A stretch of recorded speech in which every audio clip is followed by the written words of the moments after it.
आज काय विशेषचे प्रायोजक आहेत MDH मसाले. MDHनं जेवण दरवेळी मजेदार. MDH दम आलू, दाल तडका आणि मशरूम मसाला. MDH ने जेवण दरवेळी मजेदार. MDH सदैव तुम्हाला नवे स्वाद देण्यासाठी कटिबद्ध आहे. मुख्यमंत्री फडणवीसांच्या भेटीनंतर जयंत पाटलांची एकनाथ शिंदेंसोबत अर्धा तास बंद दाराआड चर्चा. अर्थ खात्याबाबत चर्चा झाल्याची सूत्रांची माहिती. दोन्ही नेत्यांच्या भेटीमुळे राजकीय वर्तुळात चर्चांना उधाण. तटकरे प्रफुल्ल पटेल यांच्यानंतर पार्थ पवारांनी घेतली मुख्यमंत्री देवेंद्र फडणवीसांची भेट. बुधवारी रात्री मुंबईत भेट झाल्याची माहिती. उपमुख्यमंत्री शिंदे आज दिल्ली दौऱ्यावर. महाराष्ट्र सदन इथं नॉर्थ ईस्टच्या कार्यक्रमाला लावणार हजेरी. दिल्लीत शिंदेंच्या गाठीभेटी होणार का याकडे लक्ष. उद्धव ठाकरेंच्या रामरक्षा पठणाला नवनीत राणा हनुमान चालीसा पठणातून उत्तर देणार. उद्या परस्पर विरोधी आंदोलनं. पुन्हा ठाकरे विरुद्ध राणा संघर्ष उफाळणार. पुण्यातील कॉन्ट्रॅक्टर सलील शेख आत्महत्या प्रकरणात शिवसेना नेते रवींद्र धंगेकर, पत्नी आणि 14 जणांवर गुन्हा दाखल.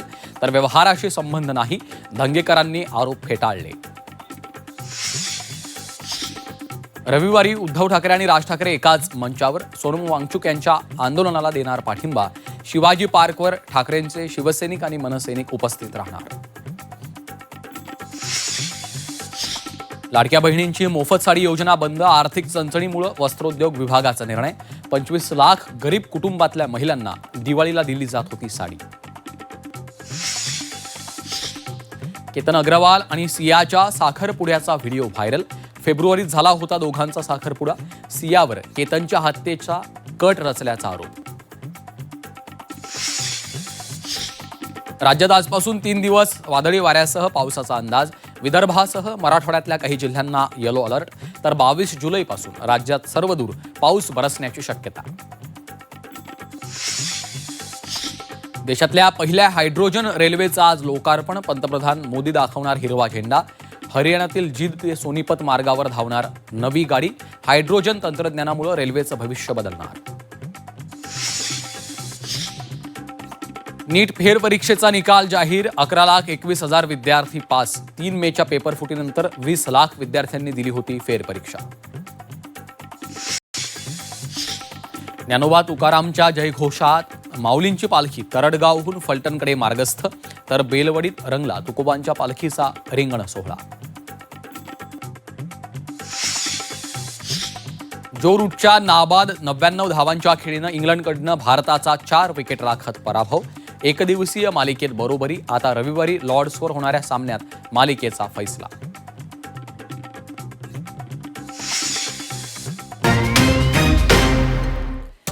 नमस्कार, मी श्रीकांत घुले. आज काय विशेष या बातमीपत्रात तुम्हा सर्वांचं पुन्हा एकदा स्वागत. आणि सुरुवातीला आज पाहूयात आज लक्ष वेधून घेणाऱ्या 3 महत्त्वाच्या बातम्या. यातली पहिली मोठी बातमी आहे राजकीय वर्तुळातनं. मुख्यमंत्री देवेंद्र फडणवीसांच्या भेटीनंतर जयंत पाटलांनी उपमुख्यमंत्री एकनाथ शिंदेंची भेट घेतली आहे. शिंदे आणि जयंत पाटील यांच्यामध्ये तब्बल अर्धा तास बंद दाराआड चर्चा झालेली आहे. यावेळी अर्थ खात्याबाबत चर्चा झाली अशी माहिती सूत्रांनी दिली आहे. तर तटकरे आणि पटेल यांच्यानंतर पार्थ पवार यांनी फडणवीसांची भेट घेतलेली आहे. सध्या सुरू असलेल्या या गाठीभेटींमुळे राजकीय वर्तुळात चर्चांना उधाण आलेलं आहे. दुसरी मोठी बातमी आहे पुण्यातील व्यावसायिकाच्या आत्महत्येसंदर्भातली. पुण्यातील कॉन्ट्रॅक्टर खलील शेख आत्महत्या प्रकरणात शिवसेनेचे नेते रवींद्र धंगेकर, त्यांची पत्नी आणि 14 जणांवर गुन्हा दाखल करण्यात आला. तर व्यवहाराशी संबंध नसल्याचं म्हणत धंगेकर यांनी हा आरोप फेटाळलेला आहे. आजची तिसरी लक्षवेधी आणि महत्त्वाची बातमी लोकल ट्रेनमधल्या सुरक्षेसंदर्भात आहे. लोकल ट्रेनमध्ये सीटवरून वाद झाल्यामुळे महिला प्रवाशांवर पेपर स्प्रेचा मारा केल्याची घटना घडलेली आहे. त्यामुळे डब्यात घबराट आणि गोंधळाचं वातावरण निर्माण झालं. कल्याण CSMT जलद लोकलमधील ही घटना आहे. त्यामुळे लोकलमधल्या सुरक्षिततेचा मुद्दा पुन्हा एकदा ऐरणीवर आलेला आहे.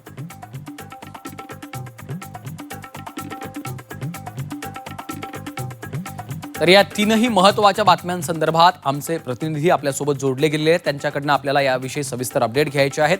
मुंबईमधून सीमा आढे आपल्यासोबत जोडल्या गेलेल्या आहेत. सीमा, आपल्याला जयंत पाटील आणि एकनाथ शिंदे यांच्या संदर्भातल्या भेटीचे सर्व तपशील देणार आहेत. त्याविषयी आपल्याला त्यांच्याकडनं सविस्तर माहिती घ्यायची आहे. त्यानंतर पार्थ पवार आणि देवेंद्र फडणवीसांच्या भेटीसंदर्भात देखील आपल्याला माहिती घ्यायची आहे. ओम देशमुख आपल्यासोबत जोडले गेलेले आहेत. एकनाथ शिंदे यांच्या दिल्ली दौऱ्यासंदर्भात ओम आपल्याला सविस्तर माहिती देतील आणि निलेश खरमरे आपल्यासोबत पुण्यातून जोडले गेलेले आहेत. व्यावसायिकाच्या आत्महत्या प्रकरणामधील धंगेकर यांच्यासह 14 जणांवर गुन्हा दाखल झालेला आहे. त्या संदर्भात निलेश आपल्याला सविस्तर माहिती देणार आहेत. पाहूयात आजची पहिली आणि महत्त्वाची आणि मोठी बातमी. जयंत पाटील आणि एकनाथ शिंदे यांच्यामध्ये तब्बल अर्धा तास चर्चा झाली आहे.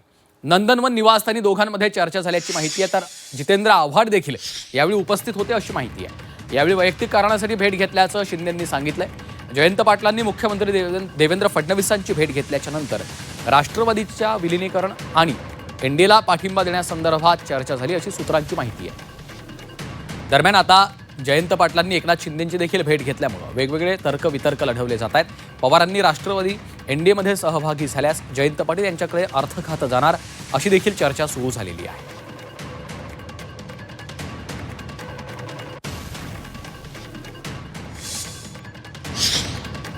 उपमुख्यमंत्री एकनाथ शिंदे यांच्यासोबतच्या भेटीवर जयंत पाटलांची प्रतिक्रिया समोर आलेली आहे. नगर विकास खात्यातील आणि माझ्या काही वैयक्तिक कामांसाठी एकनाथ शिंदेंची भेट घेतली. नगराध्यक्षांच्या अपात्रतेसंदर्भात अपील केल्याचं त्यांच्या कानावर घातल्याचं जयंत पाटलांनी म्हटलेलं आहे. जयंत पाटील एकनाथ शिंदेंमध्ये बंद दाराआड चर्चा झालेली आहे. वैयक्तिक कामासाठी शिंदेंची भेट घेतल्याचं त्यांनी स्पष्ट केलेलं आहे.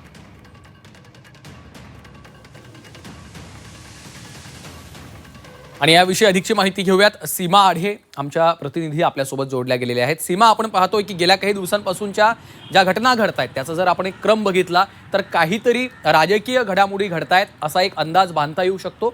एकनाथ शिंदे आणि जयंत पाटलांमध्ये बंद दाराआड चर्चा झाल्याचं समजतं. जितेंद्र आव्हाड देखील उपस्थित होते आणि काही दिवसांपूर्वी जयंत पाटलांनी मुख्यमंत्र्यांची देखील भेट घेतली होती. या सर्व गाठीभेटींचा नेमका अर्थ काय? नक्कीच हा योगायोग होऊ शकत नाही की मागील अनेक दिवसांपासून सातत्यानं राष्ट्रवादीचे वरिष्ठ नेते जयंत पाटील हे महायुतीच्या नेत्यांची भेटीगाठी घेताना आपल्याला पाहायला मिळत आहे. सर्वात आधी भाजपचे नेते विनोद तावडे यांच्यासोबत त्यांची बैठक झालेली होती, भेट झालेली होती. तेव्हा त्यांनी म्हटलं की ही भेट काही नियोजित नव्हती, राजकीय चर्चा झालेली नव्हती असं त्यांनी स्पष्टीकरण दिलेलं होतं. आणि ह्या भेटीगाठी सुरू असतानाच जयंत पाटील यांनी मुख्यमंत्री देवेंद्र फडणवीस यांची भेट घेतली वर्षा निवासस्थानी जाऊन.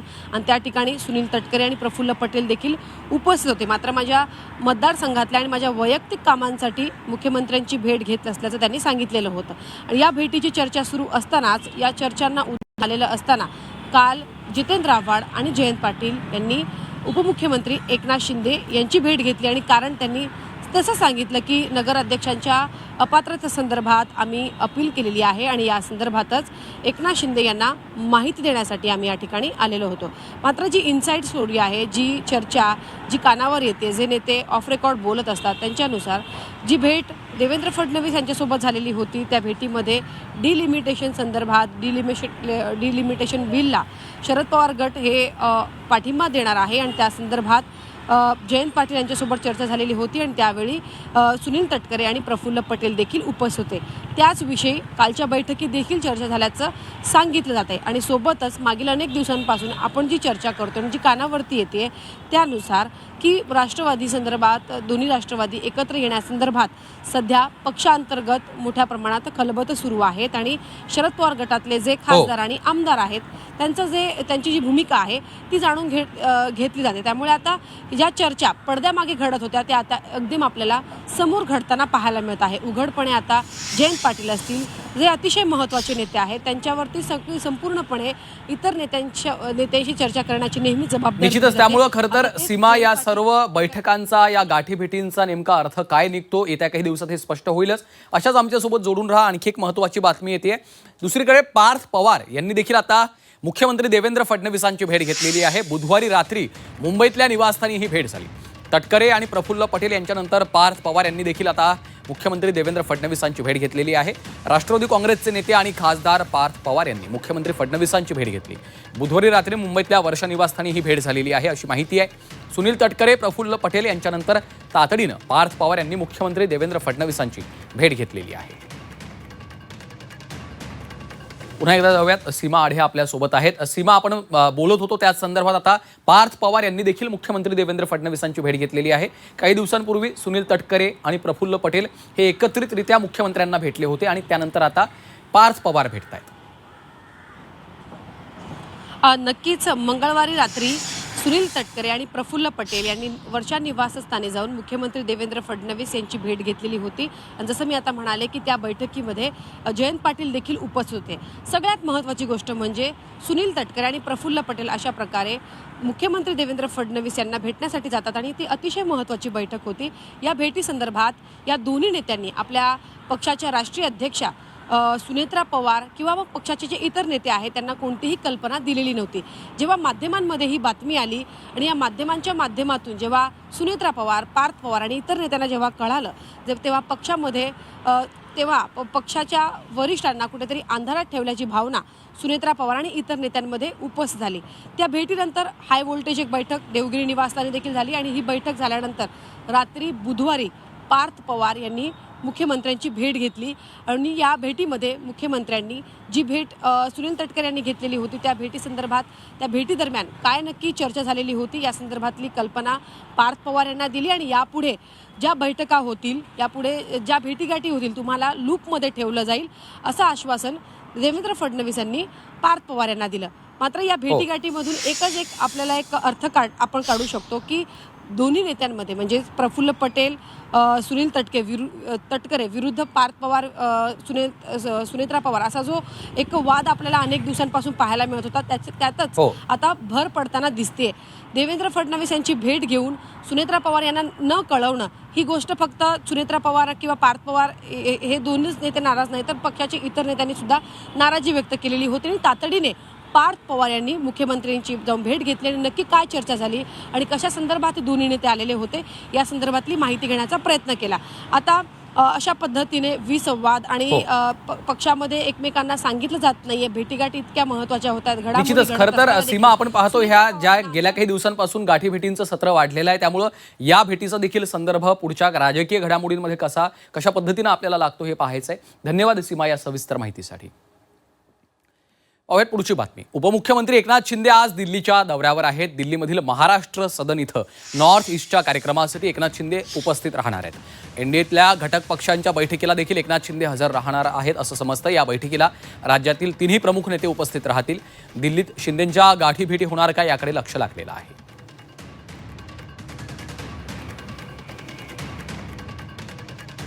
आणि थेट जाऊयात, ओम देशमुख आमचे प्रतिनिधी सध्या आपल्यासोबत जोडले गेलेले आहेत. ओम देशमुख, ओम, आपण पाहतोय एकनाथ शिंदे यांचा हा दिल्ली दौरा आहे. दिल्ली दौऱ्याची परत एकदा चर्चा सुरू झालेली आहे. काय मुख्य कारण या दिल्ली दौऱ्याचं? श्रीकांत, खरं तर नॉर्थ ईस्टच्या संदर्भातला एक महत्त्वाचा कार्यक्रम आज दिल्लीमध्ये आयोजित करण्यात आलेला आहे. खरं तर गोविंद देव गिरी जे राम मंदिरातल्या ट्रस्टचे कोषाध्यक्ष आहेत त्यांच्या वतीनं सुद्धा एक दिल्लीमध्ये कार्यक्रम आयोजित करण्यात आल्याचं कळतंय. आणि या कार्यक्रमाला कुठेतरी हजेरी लावण्यासाठी एकनाथ शिंदेंचा हा दिल्ली दौरा असल्याचं प्राथमिकदृष्ट्या तरी कळतंय. जरी हा दौरा कार्यक्रमासाठी असला तरी सुद्धा सध्याच्या राजकीय हालचालींच्या एकंदर पार्श्वभूमीवरती हा दिल्लीचा दौरा महत्त्वाचा ठरतो. कारण आपण पाहिलं असेल 2 ते 3 दिवसांपूर्वी एकनाथ शिंदे आपल्या 6 फुटीर खासदारांसह अमित शहा यांच्या भेटीला गेले होते आणि त्यानंतर पुन्हा एकदा आज ते दिल्लीला जात आहेत. या सगळ्या गोष्टी पाहता केंद्रीय मंत्रिमंडळाचा विस्तार, राज्यातल्या काही राजकीय घडामोडी आणि या सगळ्या गोष्टींच्या पार्श्वभूमीवरती दिल्ली दौऱ्याला महत्त्व प्राप्त झाले. आपण पाहतोय सातत्यानं की महाराष्ट्रामध्ये आणि केंद्रामध्ये मोठ्या प्रमाणात फेरबदल होतील, मंत्रिमंडळातले विस्तार होतील. विस्तारातून फेरबदलातून अनेक प्रकारच्या नेत्यांना डच्चू मिळेल, अनेक नेत्यांचं इन्कमिंग होईल, श्रीकांत शिंदे मंत्री होतील. अनेक शक्यता, अनेक प्रकारच्या चर्चा, अनेक विविध वावड्या या निमित्तानं उठताना पाहायला मिळतात. एकनाथ शिंदे यांनी परवा दिल्लीत जी पत्रकार परिषद घेतली ती सुद्धा पत्रकार परिषद अत्यंत सूचक आणि अनेक अर्थांनी महत्त्वाची होती. आणि या सगळ्या गोष्टींचा जर विचार केला तर कार्यक्रमानिमित्त आज एकनाथ शिंदे यांचा दिल्ली दौरा हा जरी कार्यक्रमासाठी असला तरी सुद्धा त्याचे अनेक राजकीय अर्थसुद्धा काढले जात आहेत. या दिल्ली दौऱ्यामध्ये सुद्धा ते काही भाजपच्या नेत्यांच्या भेटीगाठी घेत आहेत का आणि या भेटीगाठींच्या माध्यमातून काही संदेश देण्याचा, काही मेसेज देण्याचा प्रयत्न शिंदे करत आहेत का हे देखील पाहावं लागणार आहे. प्राथमिक माहितीनुसार केंद्रीय गृहमंत्री अमित शहा हे आज बंगालच्या दौऱ्यावरती आहेत. बंगालमध्ये काही कार्यक्रमांना ते उपस्थिती लावणार असल्याचं कळतं. त्यामुळे जर अमित शहा दिल्लीत नसतील तर मग एकनाथ शिंदे कोणाकोणाच्या भेटीगाठी घेत आहेत आणि ते या कार्यक्रमाला हजेरी लावत आहेत का हे देखील पाहणं महत्त्वाचं ठरतं आहे. आपण पाहतोय की राज्यामध्ये सुद्धा अनेक राजकीय घडामोडी घडत आहेत. राष्ट्रवादी शरद पवार पक्षाचं महायुती आणि NDAमध्ये येणं असेल किंवा या सगळ्या संदर्भात होणाऱ्या चर्चा, जयंत पाटील यांनी काल त्यांची घेतलेली भेट, त्यामध्ये जसं आत्ता आपल्या प्रतिनिधी सीमा यांनी सांगितलं की अर्थ खात्याच्या संदर्भात सुद्धा चर्चा झाली. त्यामुळे या सगळ्या गोष्टीचा जर आपण उहापोह केला तर निश्चित स्वरूपात एकनाथ शिंदेंचा हा दिल्ली दौरा पुन्हा एकदा अनेक अर्थांनी महत्त्वाचा ठरतोय. त्यामुळे ओम, आपण पाहतोय आता ज्या पद्धतीने राज्यामध्ये राजकीय घडामोडी घडतायत त्याचाच कुठेतरी संदर्भ या दिल्ली दौऱ्याला आहे का हे देखील आपल्याला पाहायचंय. ओम, आमच्यासोबत असेच जोडून राहा. पुढे एक आणखी महत्त्वाची बातमी पाहणार आहोत. दुसरी एक महत्त्वाची बातमी समोर येते. लोकल ट्रेनमधील वादाची आणखी एक घटना समोर आली आहे. लोकल ट्रेनमध्ये सीटवरून झालेल्या वादातनं महिला प्रवाशांवर थेट पेपर स्प्रेचा मारा करण्याची घटना घडली. या घटनेमुळे लोकलच्या डब्यात भीती आणि गोंधळाचं वातावरण निर्माण झालं होतं. कल्याण CST जलद लोकलमध्ये ही घटना घडलेली आहे. डोंबिवली आणि कल्याणच्या महिला प्रवाशांमध्ये हा वाद झाला होता. दरम्यान पोलिसांच्या मध्यस्थीनंतर हा वाद मिटला. त्यामुळं या प्रकरणामध्ये कोणतीही पोलीस तक्रार दाखल करण्यात आलेली नाही आहे. पुन्हा एकदा जाऊयात. ओम आपल्यासोबत जोडले गेलेले आहेत. ओम, आपण पाहतोय की गेल्या काही दिवसांपूर्वी कशा पद्धतीनं लोकल ट्रेनमध्ये एका तरुण मुलाचा खून झाला होता आणि त्यानंतर एक प्रकारचा धक्का खरं तर संपूर्ण मुंबईकरांना, दररोज प्रवास करणाऱ्यांना बसलेला होता. आता पुन्हा एकदा महिलांच्या डब्यामधनं ही बातमी समोर येते आहे. श्रीकांत, लक्षावधी मुंबईकर दररोज लोकलचा प्रवास करतात आणि या लोकलमधून ते आपल्या इच्छित ठिकाणी जातात. परंतु या लोकल या खरं तर लाईफलाईनमध्येच आता कुठेतरी आयुष्यावर बेततील असे अनेक प्रसंग घडताना समोर येत आहेत. महिनाभरापूर्वी झालेली युवकाची हत्या आणि त्यानंतर सातत्यानं अंबरनाथ लोकलमधला प्रकार असेल किंवा कुर्ला स्टेशनच्या आसपास झालेली घटना असेल किंवा काल या सगळ्या लोकलमध्ये महिलांच्या डब्यात झालेली जी काही हातापाई असेल, या सगळ्या गोष्टी पाहता कुठेतरी सर्वसामान्य माणसांचा पेशन्स कुठेतरी हा सुटत चालला, संयम सुटत चालला आणि त्यामुळेच कुठेतरी या घटना घडत आहेत असं बोललं जाते. अर्थात प्रशासनसुद्धा या सगळ्या संदर्भात आक्रमकपणे या सगळ्या गोष्टीमध्ये सक्रियपणे या सगळ्या गोष्टीमध्ये प्रशासनानं सुद्धा कारवाई करणं तितकंच गरजेचं आहे. परंतु कुठेतरी समुपदेशनाची सुद्धा आवश्यकता असल्याचं अनेक तज्ज्ञांनी म्हटलं आहे. आपण पाहिलं असेल की अंबरनाथ लोकलमधल्या जखमीला काल सायन हॉस्पिटलमध्ये सुद्धा भरती करण्यात आलं होतं. त्याची प्रकृती ही चिंताजनक होती. त्याला ICUमध्ये ॲडमिट करण्यात आलं होतं. त्यामुळे अशा पद्धतीचे जीवघेणे हल्ले सातत्यानं घडत असताना केवळ कायदेशीर कारवाई न करता या सगळ्या संदर्भात मानसिक समुपदेशनसुद्धा तितकंच गरजेचं आहे असं सुद्धा तज्ज्ञांनी म्हटलं आहे. त्यामुळे मुंबई लोकलमध्ये होणारे हल्ले आणि त्यावर प्रशासनाची कारवाई यासोबतच इतरही काही महत्त्वाच्या उपाययोजना करणं तितकंच गरजेचं असल्याचं पुन्हा एकदा या सगळ्या गोष्टींमधून स्पष्ट होत आहे. निश्चितच, आणि प्रवाशांच्या सुरक्षेचा मुद्दा देखील पुन्हा एकदा ऐरणीवर आलेला आहे. तुर्तास धन्यवाद ओम या सविस्तर माहितीसाठी. तर गेल्या काही दिवसात मुंबई लोकलमध्ये मारामारी, प्रवाशांवरील हल्ले, महिलांच्या डब्यातले वाद आणि हत्या यासारख्या गंभीर घटनांमुळे प्रवाशांच्या सुरक्षेचा प्रश्न पुन्हा एकदा ऐरणीवर आला आहे. या पार्श्वभूमीवर लोकलमधील सुरक्षेचा आढावा घेतला असता एक धक्कादायक बाब उघडकीस आली. लोकलच्या जनरल डब्यामध्ये CCTV आणि टॉकबॅक प्रणालीची मोठी कमतरता असल्याचं या पाहणीमध्ये दिसून आलेलं आहे. मध्य आणि पश्चिम रेल्वेच्या लोकलमधील एकूण 2193 सर्वसाधारण डब्यांपैकी केवळ 225 डब्यांमध्येच CCTV कॅमेरे बसवलेले आहेत. म्हणजेच 89.74% जनरल डब्यांमध्ये अद्यापही CCTVची सुविधा उपलब्ध नाही आहे. त्याचप्रमाणे आपत्कालीन परिस्थितीमध्ये गार्डशी थेट संपर्क साधण्यासाठी असलेली टॉकबॅक ही प्रणाली 93.34% जनरल डब्यांमध्ये उपलब्धच नाही आहे.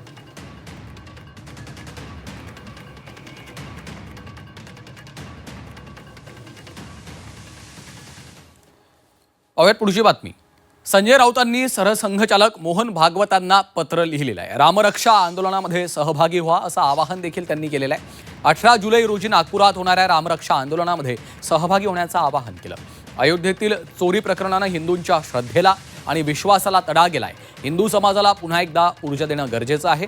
राम मंदिर चोरी प्रकरणामध्ये हिंदूंना अंधभक्तीतून जागं करण्यासाठी शिवसेनेनं राज्यभरात रामरक्षा आंदोलन सुरू केलेलं आहे. या चळवळीचा दुसरा टप्पा हा नागपूर इथं होत असल्यामुळं आपणास हे निमंत्रण देत आहोत असं संजय राऊतांनी या पत्रामध्ये म्हटलेलं आहे. तर आता मुख्यमंत्री देवेंद्र फडणवीसांना पत्र लिहिल्याच्या नंतर सरसंघचालक मोहन भागवत यांना देखील शिवसेना ठाकरे पक्षाचे खासदार संजय राऊत यांनी हे पत्र लिहिलेलं आहे आणि यामध्ये आपण सहभागी व्हावं असं आवाहन संजय राऊतांनी मोहन भागवतांना केलेलं आहे. या पत्राला आता त्यांच्याकडनं काही उत्तर मिळतं का, किंवा रामरक्षा आंदोलनासंदर्भात त्यांची नेमकी काय भूमिका आहे हे देखील आता पाहणं महत्त्वाचं ठरणार आहे. हिंदू समाजाला पुन्हा एकदा ऊर्जा देणं गरजेचं असल्याचं संजय राऊत यांनी आपल्या या पत्रामध्ये म्हटलेलं आहे. अमर काणे आमचे प्रतिनिधी आपल्यासोबत आहेत. अमर, मुख्यमंत्री देवेंद्र फडणवीसांनंतर आता संजय राऊतांनी मोहन भागवत यांना देखील हे पत्र लिहिलेलं आहे. या पत्रात नेमकं काय म्हटलेलं आहे, काय अपडेट्स आहेत? जो कार्यक्रम आहे तो उद्या आहे. खरं तर रामरक्षा पठण आणि दर्शन हे राम मंदिरात नागपुरातलं होतं आणि त्या पार्श्वभूमीवर देवेंद्र फडणवीस यांना सगळं पत्र पाठवलं होतं आणि त्या पाठोपाठ आता UBT आणि संजय राऊत यांनी एक पत्र सरसंघचालक डॉक्टर मोहन भागवत यांनाही पाठवलेलं आहे की जे दानपेटीतील चोरी प्रकरण जे आहे अद्वैतलं त्या प्रकरणी संपूर्ण लक्ष वेधण्याकरता सातत्याने आम्ही राज्यभर आंदोलन करतोय आणि त्या पार्श्वभूमीवर नागपुरात सुद्धा हे रामरक्षा पठण करत आहे आणि आपण पण याच्यात सहभागी व्हावे अशी विनंती करणारे संपूर्ण पत्र पाठवण्यात आलेलं आहे संजय राऊत यांनी यांच्याकडून सरसंघचालकांना. आपण बघू शकतो या सगळ्या पार्श्वभूमीवर काल जसं देवेंद्र फडणवीस यांना पत्र पाठवल्यानंतर भाजपाकडनं त्यांच्यावर प्रचंड अशी टीकास्त्र झालं होतं उद्धव ठाकरे सेनेवर आणि संजय राऊत यांच्यावर. आता याच्यावर भाजपाकडून काय प्रतिक्रिया येईल याकडे आता सगळ्यांचं लक्ष राहील. निश्चितच धन्यवाद अमर या सविस्तर माहितीसाठी.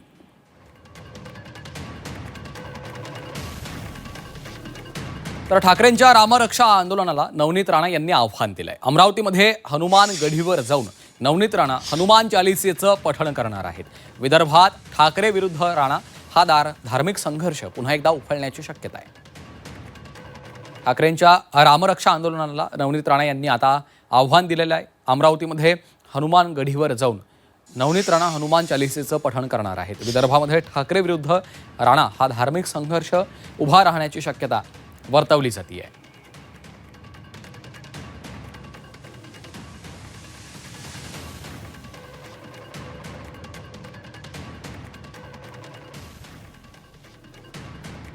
आणि या संदर्भात अधिकची माहिती घेऊयात. आमचे प्रतिनिधी अनिरुद्ध दवाळी सध्या आपल्यासोबत थेट जोडले गेलेले आहेत. अनिरुद्ध, आपण पाहतोय की ठाकरेंच्या रामरक्षा आंदोलनाला आता नवनीत राणा या हनुमान चालिसेचं पठण करून उत्तर देणार आहेत. काय अधिकची माहिती? नक्कीच अयोध्येतील राम मंदिरातील चोरी प्रकरणी उद्या उद्धव ठाकरे जे आहेत ते नागपुरामध्ये रामरक्षा आंदोलन जे आहेत ते करणार आहे आणि त्यांच्या या आंदोलनाला आता राणा दाम्पत्यांनी जे आहे ते प्रत्युत्तर द्यायचं जे आहे ते ठरवलेलं आहे. त्यामुळे उद्या अमरावतीत नवनीत राणा ज्या आहेत त्या मोठ्या प्रमाणात हनुमान चालिसेचं पठण जे आहे ते करणार आहे आणि त्यामुळे पुन्हा एकदा ठाकरे विरुद्ध राणा हा वाद जो आहे तो पेटण्याची शक्यता आहे. उद्धव ठाकरे हे मुख्यमंत्री असताना राणा दाम्पत्याच्या विरोधात राजद्रोहाचा जो आहे तो गुन्हा दाखल केला होता.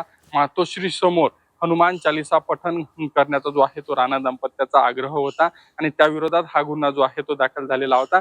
मात्र त्यानंतर राणा दाम्पत्याला 14 दिवसांची जेलवारी सुद्धा करावी लागली होती आणि आता जर पाहिलं तर रवी राणा आणि नवनीत राणा जे आहे ते उद्या अमरावतीमध्ये हनुमान चालिसा जे आहे ते पठण करणार आहे. हनुमान चालिसा पठण न केल्यामुळे उद्धव ठाकरे यांचं जे आहे ते मुख्यमंत्री पद गेलं, आमदार गेले, पक्ष गेला आणि खासदारही गेले असा जो आहे तो एका पोस्टरमधनं नवनीत राणा यांनी आरोप केलेला आहे. आणि त्यामुळे उद्या मोठ्या संख्येने जे आहे ते संपूर्ण विदर्भातून शिवसैनिक नागपुरात दाखल होत आहेत. तर मोठ्या प्रमाणात भाजपचे कार्यकर्ते हे अमरावतीमध्ये दाखल होणार आहे आणि त्यामुळे त्यांच्या या नवनीत राणा आणि उद्धव ठाकरे यांच्या या वादाला आणखी काय नेमकं वळण लागते हे पाहणं खऱ्या अर्थानं आता औत्सुक्याचं ठरणार आहे. निश्चितच खरं तर या दोन्ही आंदोलनांकडे देखील आता आपलं लक्ष असणार आहे. धन्यवाद या सविस्तर माहितीसाठी. पाहूयात पुढची बातमी. खलील शेख आत्महत्येच्या प्रकरणात रवींद्र धंगेकर यांच्यासह 14 जणांवर गुन्हा दाखल करण्यात आलाय. आत्महत्येस प्रवृत्त केल्याच्या प्रकरणात गुन्हा दाखल केला आहे. आरोपींना अटक होण्याची शक्यता आहे. पुण्यातील बांधकाम व्यावसायिक खलील शेख यांना आत्महत्येस प्रवृत्त केल्या प्रकरणात माजी आमदार रवींद्र धंगेकर, त्यांच्या पत्नी प्रतिभा धंगेकर, माजी नगरसेवक बाळा शेंडगेसह 14 जणांविरोधात गुन्हा दाखल करण्यात आलाय. स्वारगेट पोलीस ठाण्यात हा गुन्हा दाखल झालेला आहे. आरोपींना अटक होण्याची शक्यता व्यक्त केली जाते. आत्महत्येपूर्वीच्या व्हिडिओमध्ये शेख यांनी आर्थिक व्यवहारात फसवणूक झाल्याचा आरोप करत धंगेकर आणि शेडगे यांच्यासह काही जणांची नावं घेतली होती.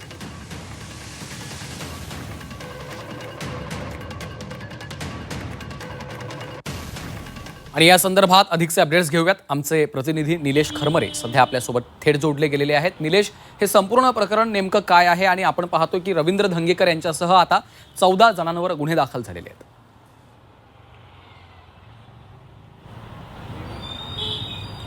सरकार खरं तर ठेकेदार खलील शेख यांच्या आत्महत्यानंतर या ठिकाणी आता 14 जणांवर गुन्हा दाखल झालेला आहे.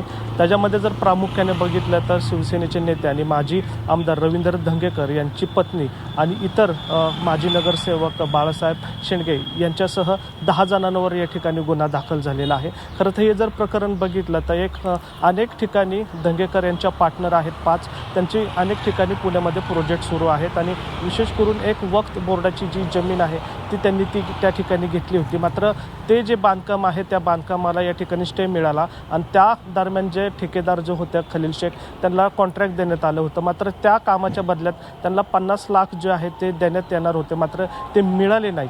सातत्याने त्यांनी त्या पैशाची मागणी केली, पाठपुरावा केला, मात्र त्यांना तो पैसे जे आहेत ते मिळाले नाहीत. अखेर त्यांनी या ठिकाणी काल आत्महत्या केली. आत्महत्या करण्यापूर्वी त्यांनी 4 व्हिडिओ जे आहेत ते तयार केले होते आणि एक सुसाईड नोट लिहिली होती. त्या व्हिडिओमध्ये थेट त्यांनी माजी आमदार रवींद्र धंगेकर यांच्यावर आरोप केलेला आहे की त्यांनी माझे पैसे जे आहेत ते दिलेले नाही आहे. या प्रकरणात जर बघितलं तर आत्महत्याच प्रवृत्त, आर्थिक फसवणूक अशा गुन्हे जे आहेत ते आता या ठिकाणी दाखल करण्यात आलेले आहेत. आत्ता जर बघितलं तर काल रात्री हा गुन्हा दाखल झाल्यानंतर यातले जे आरोपी आहेत किंवा ज्यांच्या आरोप करण्यात आलेला आहेत अशी 5 जण जे आहेत ते आता या ठिकाणी घरी नसल्याचं पाहायला मिळत आहेत. मी आता धंगेकरांच्या घरासमोर आहे. या ठिकाणी पाहतो की त्यांचं घर जे आहे त्या ठिकाणी बंद आहे आणि त्यांच्या गाड्या ज्या आहेत त्या या ठिकाणी उभ्या लागलेल्या आहेत. काल ज्यावेळेस हा गुन्हा दाखल झाला त्यानंतर हे कुटुंब जे आहे म्हणजे धंगेकर असतील किंवा त्यांची पत्नी असतील ते या ठिकाणी नसल्याचं या ठिकाणी पाहायला मिळत आहे. महत्त्वाचं म्हणजे या प्रकरणामध्ये आता कोणत्या टप्प्यावर वळण जातं हे पाहणं महत्त्वाचं असणार आहे. कारण त्यांनी जरी आरोप केले असले तरी या ठिकाणी धंगेकरांनी मी त्या व्यवहारात नव्हतो असल्याचं स्पष्टीकरण दिलेलं आहे. 2025मध्येच या व्यवहारातून मी बाहेर पडल्याचं त्यांनी काल माध्यमांना सांगितलेलं आहे. त्यामुळं निश्चितच निलेश, त्यामुळं खरं तर आता आरोपींना अटक होण्याची देखील शक्यता वर्तवली जाते. या सर्व घडामोडींकडे आपलं लक्ष असणारच आहे. तुर्तास धन्यवाद या सविस्तर माहितीसाठी. आणि आता पुणे जिल्ह्यातल्या काही महत्त्वाच्या बातम्या. लोणावळ्यात पावसानं पुन्हा एकदा दमदार हजेरी लावलेली आहे. पावसांच्या सरींचं पर्यटकांनी देखील उत्साहात स्वागत केलं. हिरवाईनं नटलेले डोंगर, धुक्याची चादर आणि बहरलेला निसर्ग लोणावळ्याच्या सौंदर्यात पुन्हा एकदा भर घालतोय. मावळमधील सोमाटणे परंदवाडी या रस्त्यावर पावसामुळे मोठे खड्डे पडले. त्यामुळे वाहन चालकांना मोठा मनस्ताप सहन करावा लागलाय. अशावेळी एका महिला पोलीस अधिकाऱ्यानं स्वतः रस्त्यावर उतरून खड्डे बुजवण्याचं काम हाती घेतलेलं आहे.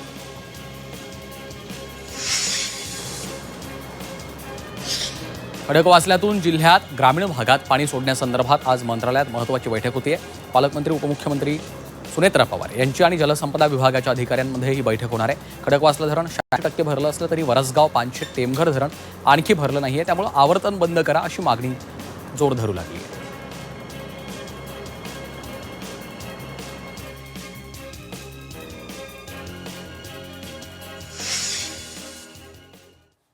आणि आता नाशिक जिल्ह्यातल्या काही महत्त्वाच्या बातम्या. नाशिक जिल्ह्यात पावसाळा लांबल्यामुळं पिण्याच्या पाण्याची टंचाई निर्माण झाली आहे. इगतपुरी, पेठ, सुरगाणा, त्र्यंबक, कळवण या तालुक्यात टंचाईग्रस्त गावांची संख्या 526 इतकी आहे. तर 197 वरून टँकरचा आकडा आता 129 पर्यंत घसरला आहे.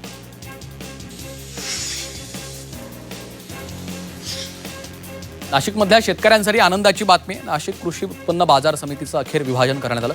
पेठ आणि त्र्यंबकेश्वरसाठी स्वतंत्र बाजार समित्या स्थापन करण्यात आल्या. या नव्या समित्यांसाठी प्रशासकांची नियुक्ती करण्यात आलेली आहे.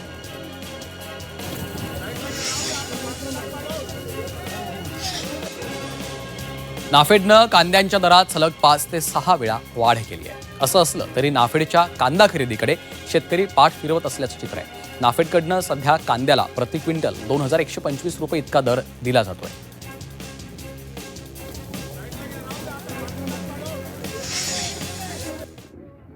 आणि आता संभाजीनगर जिल्ह्यातल्या काही महत्त्वाच्या बातम्या. छत्रपती संभाजीनगरच्या सिडको परिसरातील मेडिकल शॉप फोडून चोरीची घटना घडली आहे. चोरीची संपूर्ण घटना सीसीटीव्हीत चित्रित झाली आहे. या प्रकरणात सिडको पोलीस ठाण्यात गुन्हा दाखल करण्यात आला आहे.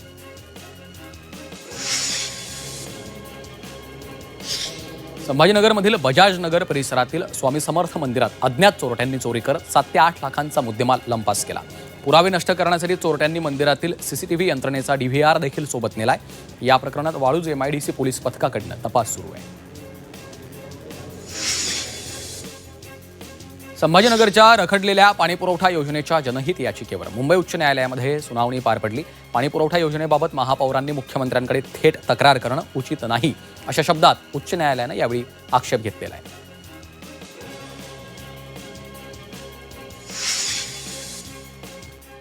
आणि या सगळ्या महत्त्वाच्या बातम्यांसह आज काय विशेष या बुलेटिनमध्ये वेळ झालेली आहे इथंच थांबण्याची. आज काय विशेषचे प्रायोजक आहेत MDH मसाले. MDHनं जेवण दरवेळी मजेदार. MDH दम आलू, डाळ तडका आणि मशरूम मसाला. MDH ने जेवण दरवेळी मजेदार. MDH सदैव तुम्हाला नवे स्वाद देण्यासाठी कटिबद्ध आहे.